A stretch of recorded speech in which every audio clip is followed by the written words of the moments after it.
Ma'am, that's my dad's signature. The fluorescent lights of Meridian Tower hummed overhead as Ellie scrubbed the bathroom floor. At 19, she hadn't imagined this would be her life, working nights as a janitor at the same company where her father had once worked before his sudden death 3 months ago. But with her mother's medical bills piling up and college tuition deferred, she had little choice. "You missed a spot," came a sharp voice from the doorway.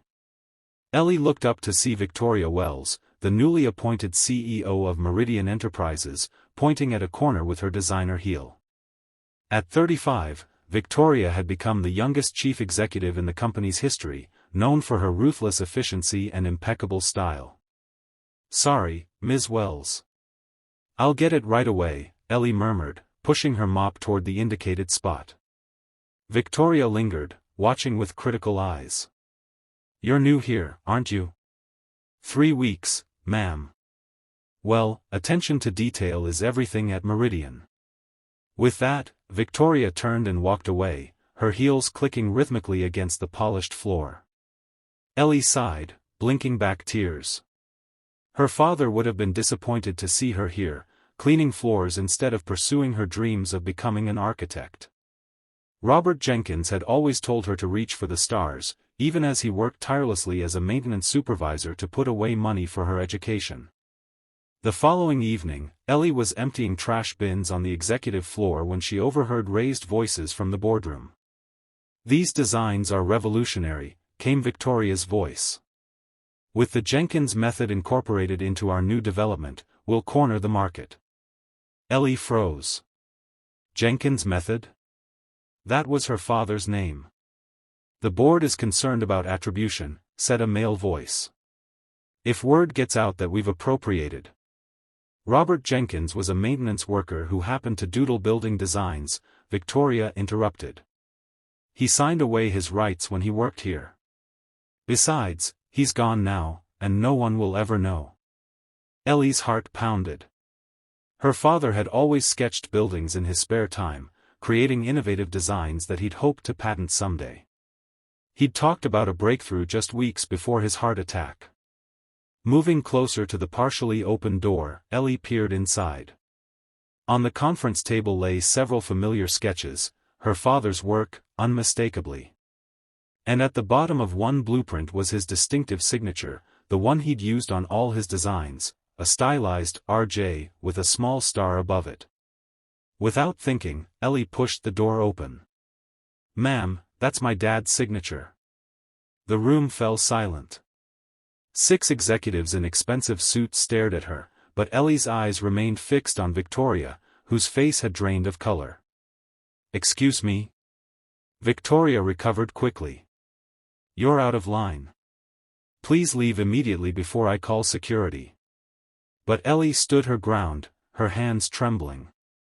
"Those are my father's designs. Robert Jenkins was my dad, and he created the structural support system you're calling the Jenkins Method. He showed me those exact drawings before he died."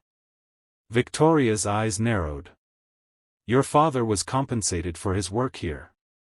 Anything he created during his employment belongs to Meridian. He developed these at home, on his own time. He was going to patent them." Ellie stepped forward, pointing to a date on one of the sketches. "Look, he dated all his work. This was done months after he left the maintenance department to work in facilities planning." An older board member adjusted his glasses, examining the date. "The girl is right, Victoria. This date is after his department transfer. According to our own policies, intellectual property created by employees in departments unrelated to their work belongs to them unless specifically commissioned." Victoria's face hardened. "This is absurd. She's a janitor trying to extort money from us."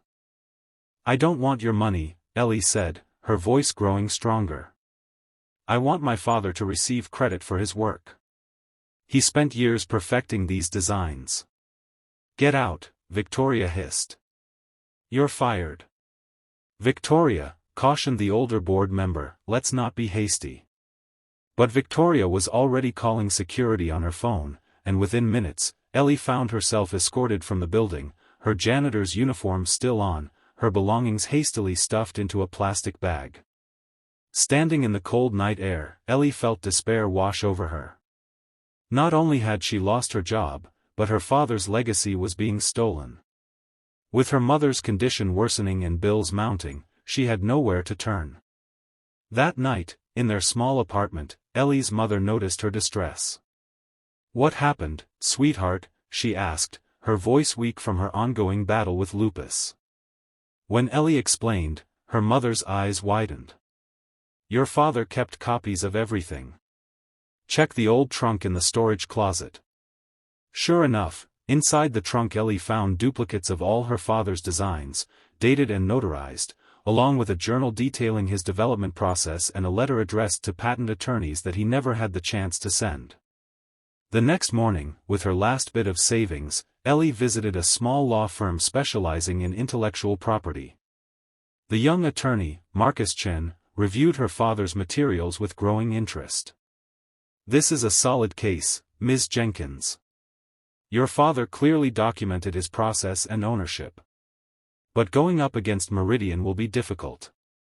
They have an army of lawyers." "I have the truth," Ellie said simply.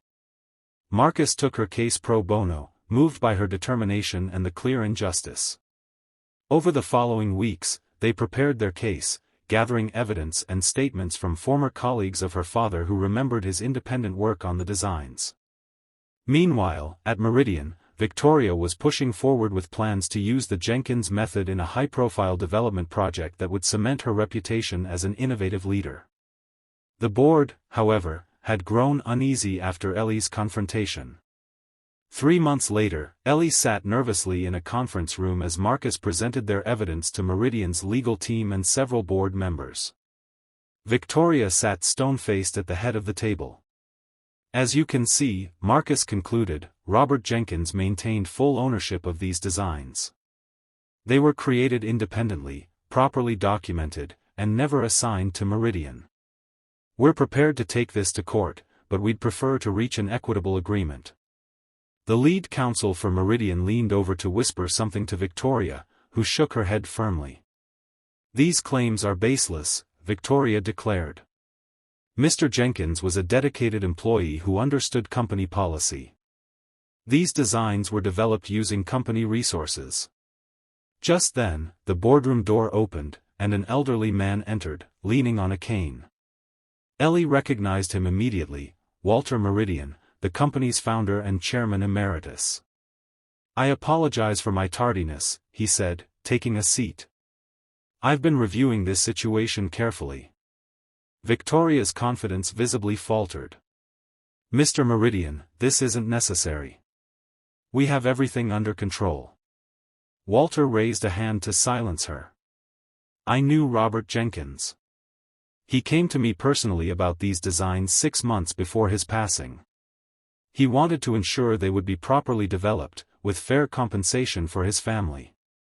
The room fell silent as Walter pulled out an envelope from his jacket pocket. "I have here the notes from our meeting, as well as a preliminary agreement we drafted but never finalized due to his untimely death." Victoria's face paled. "Why wasn't I informed of this?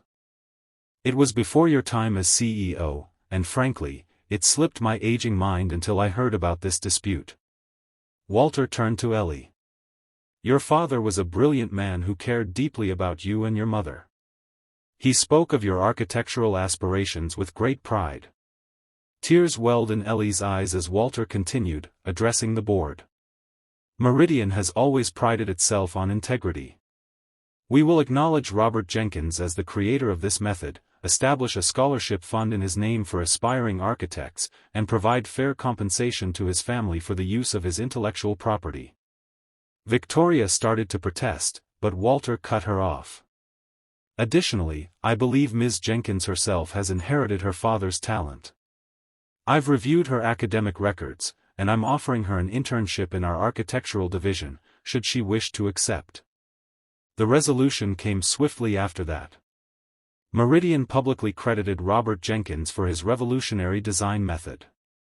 The compensation allowed Ellie's mother to receive proper medical treatment, and Ellie returned to college to complete her architectural degree while interning at Meridian. 1 year later, Ellie stood beside Walter Meridian at the groundbreaking ceremony for a new community center that would be the first building constructed entirely using her father's method. Victoria, who had been reassigned to a subsidiary company, watched from the sidelines. After the ceremony, Victoria approached Ellie. "I owe you an apology," she said stiffly. "I was wrong." Ellie studied the woman who had once fired her. "My dad used to say that buildings, like people, need both strength and flexibility to endure. I think he'd want me to accept your apology." Victoria nodded, a hint of respect in her eyes. "Your father's designs were brilliant. I should have acknowledged that from the beginning." "It wasn't just about the designs," Ellie replied. "It was about his legacy, his dream for me." As Victoria walked away, Walter joined Ellie. "Your father would be proud of how you stood up for him." Ellie smiled, looking at the construction site where her father's vision was coming to life. "He always told me that buildings tell stories. I'm just glad his story won't be forgotten." Later that evening, as Ellie placed fresh flowers on her father's grave, she felt a sense of peace. The wind rustled through nearby trees, and she could almost hear her father's voice, "Reach for the stars, Ellie girl." And she had. Not just for herself, but for him too. If you were moved by Ellie's journey to honor her father's legacy, please like this video and subscribe to our channel for more inspiring stories that remind us of the power of perseverance, integrity, and family bonds. Your support helps us continue sharing these emotional tales that touch hearts and change lives. What legacy would you fight to protect? Share your thoughts in the comments below.